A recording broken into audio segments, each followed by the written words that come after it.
There's a certain kind of man the internet has turned into a legend. The INTJ.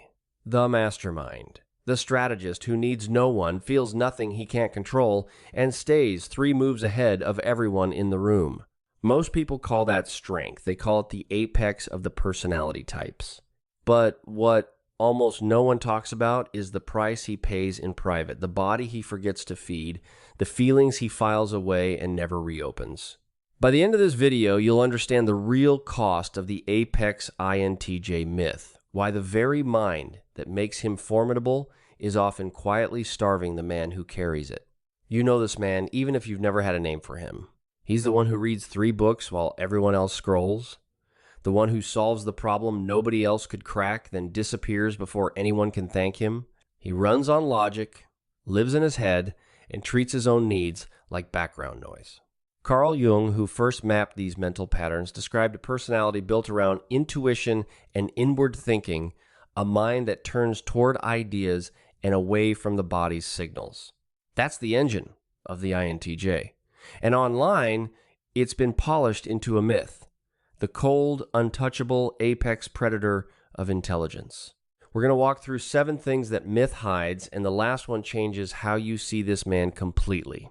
Let's start with something that sounds like a strength, because it is one until it isn't.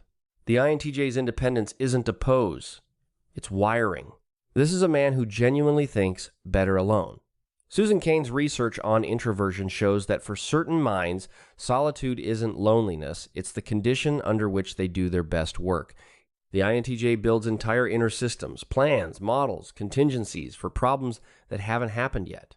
So when he pulls back from the crowd, he isn't rejecting you.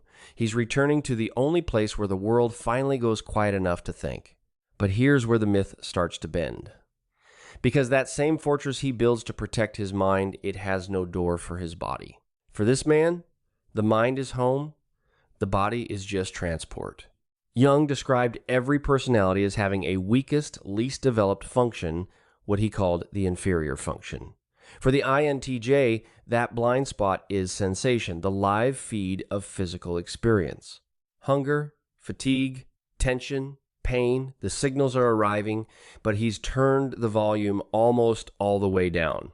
So he skips meals without noticing, works through exhaustion he can't feel until it drops him. He'll tell you he's fine, and he'll mean it, because the part of him that registers not fine was never fully online. That's not toughness. That's a man living 1 room away from his own body. And the longer he stays in that room, the more it starts to cost him. Now it gets more complicated because the INTJ often believes the myth too. When the world keeps telling you you're the apex, the mastermind, the one who has it all figured out, you start to wear it like armor. And armor that good becomes a cage. Admitting you're tired, overwhelmed, or hurting feels like a contradiction of who you're supposed to be. Psychologists call this self-concept maintenance. We protect the story we tell about ourselves even when that story is quietly hurting us. The INTJ would rather endure than revise the legend. So he carries on, flawless on the surface, fraying underneath. And the people around him, they almost always read it backwards. From the outside, the neglect looks like coldness. People see a man who doesn't complain, doesn't ask for help, doesn't seem to need comfort, and they decide he must not want it. They call him arrogant, detached, hard to reach. But research on alexithymia, the difficulty in identifying and naming one's own emotions, tells a different story. The feelings are there. He simply doesn't have fluent access to them, so they stay unspoken, mistaken by everyone for absence. So the man who looks like he needs nothing is often the one being offered the least.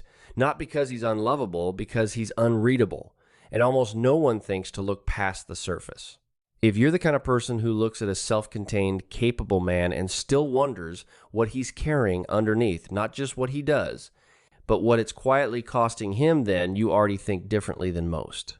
It would mean a lot if you hit subscribe. We put out videos like this every week, real psychology, explained in a way that actually makes sense for real people.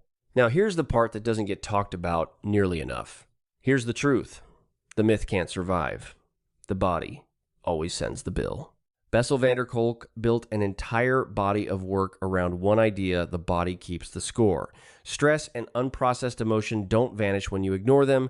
They get stored. They show up as insomnia, as tension, as a nervous system stuck in overdrive long after the thinking mind has moved on. For the INTJ who spent years overriding those signals, the bill arrives all at once. Burnout that seems to come from nowhere, a body that suddenly refuses to cooperate. The collapse that strategy couldn't prevent. Because you can outthink almost anything, but you cannot outthink a body you've stopped listening to. But why does he stop listening in the first place? For that, we have to go back to the beginning. This man wasn't born neglecting himself. He was rewarded for it. Somewhere early, he learned that competence got him praised and feelings got him nowhere. The right answer earned approval. The sad face earned silence, or worse. So he did the logical thing. He invested everything in the mind that got results and quietly abandoned the parts of him that didn't. Developmental psychology, going back to attachment researchers like John Bowlby, shows that children adapt to what their environment values. A boy valued only for his thinking learns to live only in his thinking. So the apex INTJ isn't a man with no needs. He's a man who was taught, very young, that his needs were a problem to be solved by not having them. Which brings us to the last one, and honestly, the most important. The real strength was never the mind alone. It's the mind that finally comes home to the body. Jung called this integration the lifelong work of developing the parts of yourself you've ignored, especially that weakest function. For the INTJ, growth doesn't mean thinking harder.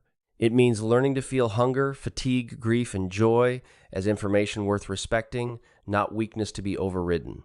The man who does this loses nothing of his brilliance. He just stops bleeding out through the cracks. He sleeps, he eats, he lets one person pass the wall. And the strategy gets sharper because it's finally running on a system that isn't quietly failing. That's the actual apex. Not a mind that conquers the body, a man who stops going to war with himself. So the next time you meet the man they call the apex, the mastermind who needs no one, you'll know what you're really looking at. You're looking at a mind built like a fortress, guarding a body it forgot how to hear. Someone who learned young that his thinking was welcome and his needs were not. Someone who's been paying a quiet bill for years and calling it strength because no one ever taught him another name for it. He isn't an apex predator. He's a man with extraordinary range who is only ever allowed to use half of it. And the moment he stops mistaking neglect for discipline, that's the moment the legend finally becomes a person. If this hit close to home, I made a video on the inferior function and the INTJ's hidden emotional world that goes even deeper. It's right here when you're ready.